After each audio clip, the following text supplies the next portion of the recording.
दुनिया में 4 काम बहुत मुश्किल है मेरे भाई। अच्छा, पहला, हिजड़ों से औलाद पैदा करवाना। दूसरा, कबूतरों से शिक्षा की उम्मीद लगाना। तीसरा राहुल गांधी को प्रधानमंत्री बनाना। और चौथा, गधे के सिर पे सिंग उगाना। बहुत मुश्किल है भाई, ये काम वाकई में बहुत मुश्किल है ना। बहुत मुश्किल है भाई। अरे राजपाल दादा। यस ये राहुल गांधी हैं। नमस्कार। ये कुछ बनना चाहते हैं। राहुल बताओ क्या बनना चाहते हो? हिंदुस्तान के प्रधानमंत्री। खाने को चने नहीं, पिछवाड़ा मांगे जायफल, तनख्वाह 550, कंधे पे टांगे राइफल।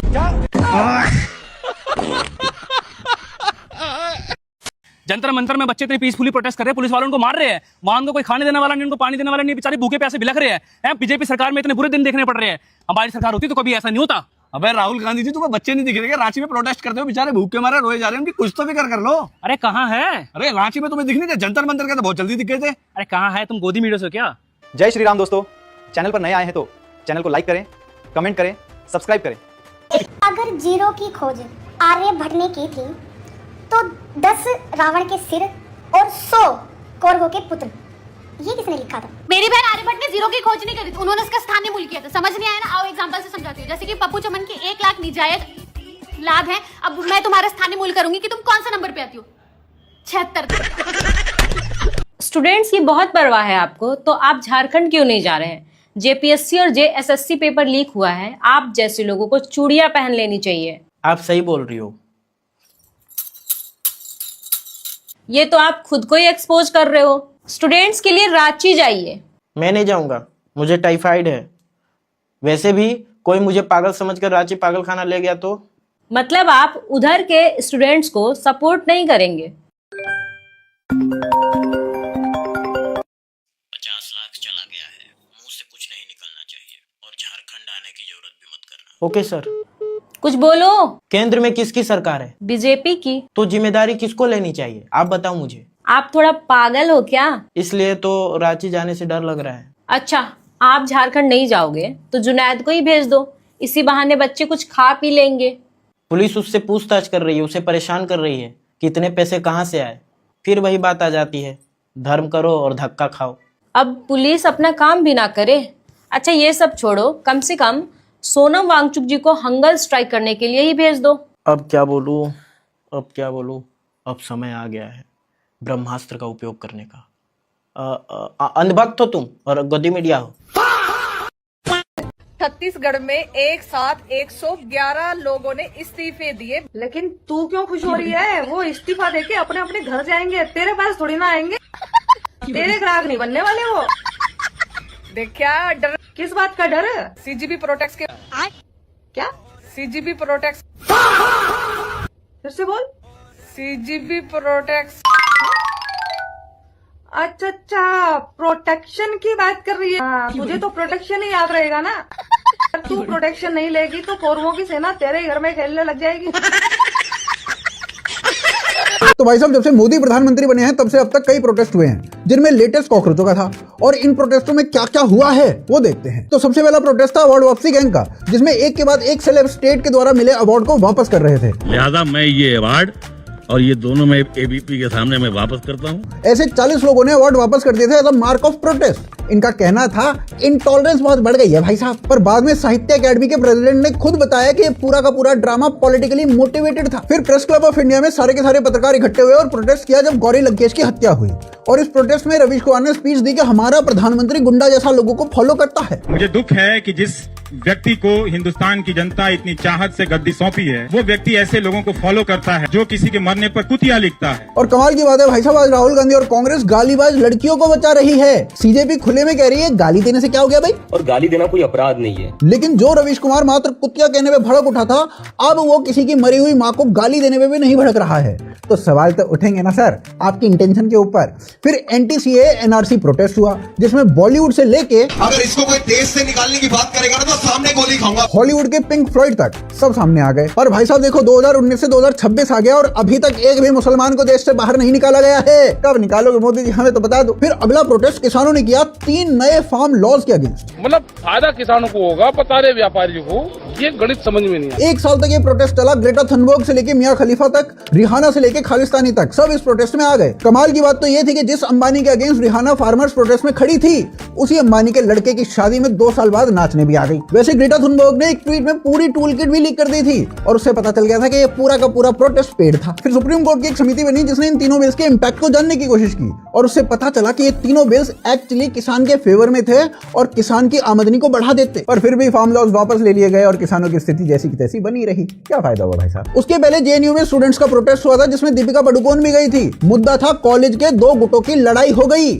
क्योंकि विवेकानंद की मूर्ति को खंडित किया गया था, तोड़ा गया था। अब तुम विवेकानंद की मूर्ति को तोड़ो, फिर लड़ाई हो, तो उसके बाद तुम प्रोटेस्ट कर दो और चीखो मोदी तेरी कब्र खुदेगी जेएनयू की धरती पे, ब्राह्मणों को मारा जाएगा। भाई साहब ये कैसा प्रोटेस्ट हुआ। और फिर अंत में सीजेपी का प्रोटेस्ट हुआ और इस प्रोटेस्ट में गाली से लेकर पेड प्रोटेस्टर्स तक और पेड इन्फ्लुएंसर्स तक सब था। लेकिन ये सपोर्ट झारखंड के स्टूडेंट के लिए नहीं मिल पा रहा है, ना ही पंजाब के पेपर लीक के अगेंस्ट कुछ हो पा रहा है।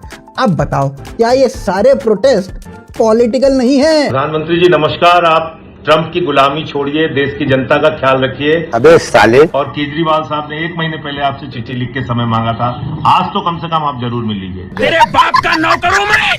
तो हम देख रहे हैं किस तरह से अमेरिका के दबाव में इथेनॉल खरीदा जा रहा है और सारे देश को बर्बाद किया जा रहा है। देश के लोग बहुत ज्यादा दुखी हैं।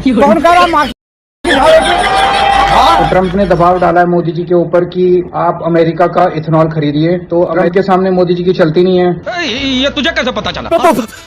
पता नहीं। तो ट्रंप की गुलामी की वजह से आज हमारी 30 करोड़ के करीब गाड़ियां हैं, लगभग 22 करोड़ तो 2 व्हीलर है, 8 करोड़ कार हैं जो इथेनॉल इस्तेमाल नहीं कर सकती, लेकिन उनमें इथेनॉल का पेट्रोल जबरदस्ती डाला जा रहा है। डिप्रेशन। तो मेरे साथ सौरभ भारद्वाज हैं। अरे प्रधानमंत्री जी चाय भी पियेंगे, मिलेंगे, देश के लोगों की आवाज को सुनेंगे। तू है कौन है? प्रधानमंत्री जी आप मीडिया से नहीं बात करते, प्रेस से नहीं बात करते, जनजी से नहीं बात करते, लेकिन उम्मीद है आज विपक्ष से जरूर बात। प्रधानमंत्री जी आप रात को 12 बजे तो उठ जाते हैं, हम लोग तो दिन में आ रहे हैं। धमकी किसको देता है? धमकी किसको देता है? साला वही पहुंचा दूंगा जहाँ से पैदा हो गया। सारे विक्टिम्स के साथ आज अरविंद केजरीवाल जी मिलने आ रहे हैं। आज उम्मीद है कि प्रधानमंत्री जरूर सुनेंगे। और 100 ऐसे पीड़ित लोगों को लेके अभी थोड़ी देर में हम लोग प्रधानमंत्री आवास की तरफ निकल रहे हैं। जय हिंद। केजरीवाल भी है। 100 कमीने मरे थे तब एक केजरीवाल पैदा हुआ था। हमारे मतलब आपको मत सिखा।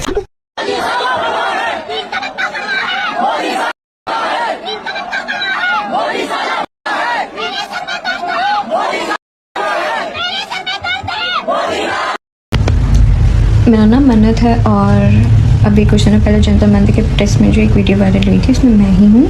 और जो प्रधानमंत्री जी के लिए अपशब्द बोले गए हैं और जो नारे लगाए गए हैं वो मेरे द्वारा लगाए गए हैं।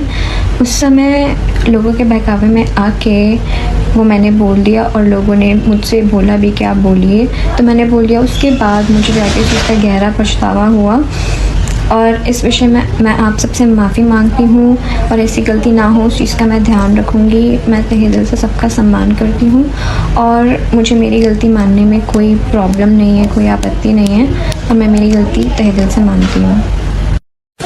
सारी ट्रेनें वंदे भारत में कन्वर्ट होती चली जा रही हैं।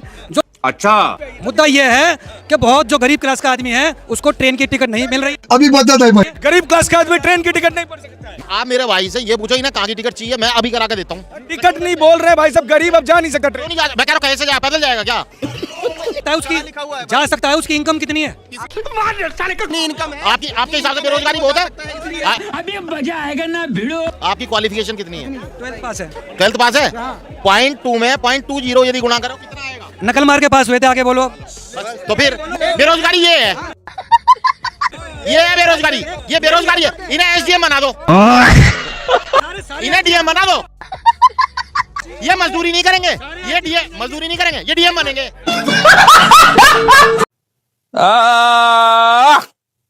बरसात के दिन आए, मुकालात के दिन आए, बरसात। अब्दुल तुमको क्या तकलीफ है? तुमने हमारी रियाज में खलबली डाल दी। हद है। तुमको हमसे कोई पर्सनली जलन है? अबे अपना बोरिया बिस्तर बांध ले, अब कॉकरोचों का इलाज होने वाला है। कॉकरोचों का कोई इलाज नहीं है जोगट्टारू। बारिश का मौसम शुरू हो रहा है, कॉकरोच तो और निकलेंगे। निकलने दे। और जो जंतर मंतर पर प्रोटेस्ट किया था ना, पता उसमें किसका आता है? किसका आता है? ISI का आता है उसमें। ISI? हाँ, कॉकरोच तो गए बेटा। और जोगट्टारू, और तुम तो अंधभगत हो, तुम तो झूठ मूठ की अब्बा फैला रहे हो देश के सामने, मुल्क के सामने। ऐसे कॉकरोचों को बदनाम कर रहे हो तुम। तुम्हारी साजिश है ये। कोई ISI का हाथ नहीं है। क्या सबूत है तुम्हारे दोरे? सबूत है मेरे पास। क्या सबूत है? ये देख video. They were unable to carry out any such action and returned to Punjab by train. This intervention averted potential petrol bomb attacks. और जोगट्टारू, ये तो अंग्रेजी में, हमारी अंग्रेजी समझ में नहीं आती, हिंदी में लगाओ या उर्दू में लगाओ। ले, इनको ये टास्क दिया गया था कि आप पुलिस एस्टेब्लिशमेंट्स और सिक्योरिटी एस्टेब्लिशमेंट्स की रैकी करें, उनकी वीडियो बनाएं। ये टास्क था। पेटीएम के जरिए से इनको पैसे दिए गए और इसके बाद इनको ये बताया गया था कि आप कोई पुलिस या कोई यूनिफॉर्म फोर्स का कोई भी बंदा उसको टारगेट करोगे। तो ये सारे ही ज्यादा इस मॉड्यूल में एक को छोड़ के बाकी जुवेनाइल हैं तीनों। और मुझे बड़ा इससे बड़ी सैड। जोगट्टारू, ये पुलिस तो और गृह मंत्रालय के अंडर में आती है और अमित शाह जी के अंडर में। ये पुलिस तो बीजेपी की है। ये दिल्ली पुलिस तो बीजेपी ने खरीद ली। ये हम नहीं मानेंगे इनकी बात। ये दिल्ली पुलिस तो कॉकरोचों से पैसे जलती है। जोगट्टारू, तुमको क्या पता? अबे दिल्ली पुलिस नहीं है ये तेरे केजरीवाल की पंजाब पुलिस है।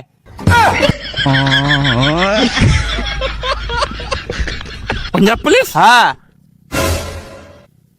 देखा दोस्तों, देखा ये बीजेपी और RSS वालों पे कितना पैसा है। देखा हमारे केजरीवाल साहब की और पंजाब पुलिस भी और RSS ने खरीद ली। मोदी साहब ये खरीद फरोख्त कब तक करोगे आप?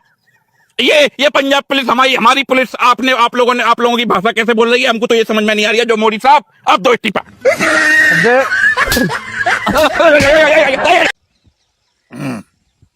जांच करवा के रहेंगे। जांच होनी चाहिए, जांच,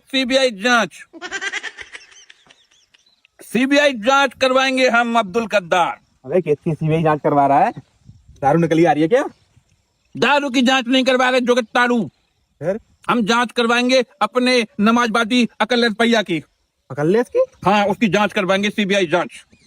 हमें बहुत गुस्सा है उस पे। उसकी जांच करवा रहा है तू? बहुत ज्यादा गुस्सा है जोगट्टारू। क्यों गुस्सा उससे?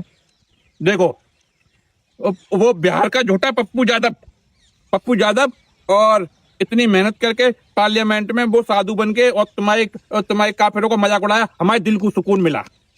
जो बात है जोगट्टारू, अब ये नमाजवादी समझ गए कि बिना तुम काफिरों के सत्ता की चाबी मिल नहीं सकती है। तो अब कह रहे हैं, पहले तो मजाक उड़वा लिया और अब कह रहे हैं कि पप्पू यादव ने गलत किया, हम उसके संग नहीं है, वो हमारी पार्टी के फॉर्म पर नहीं है। ऐसे ये काम निकल जाने पे आदमी को अकेला छोड़ देते हैं जोगट्टारू। हम इनकी जांच करवा के रहेंगे। ये हमारी नमाजबादी अकलेश मियां का, इनका अफेयर चल दिया है।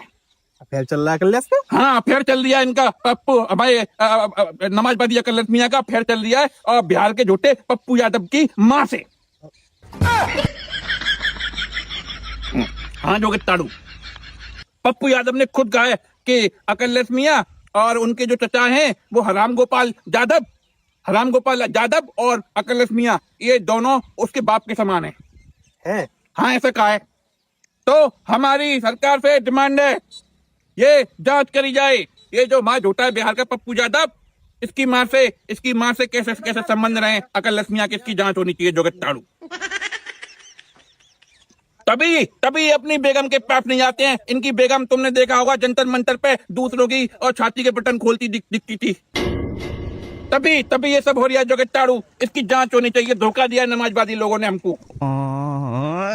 मोदी साहब, या तो इनकी जांच करवाओ और नहीं तो फिर आप आपने नहीं मोदी साहब नहीं, जोगी बाबा, इनकी जांच करवाओ और जोगी बाबा जिंदाबाद।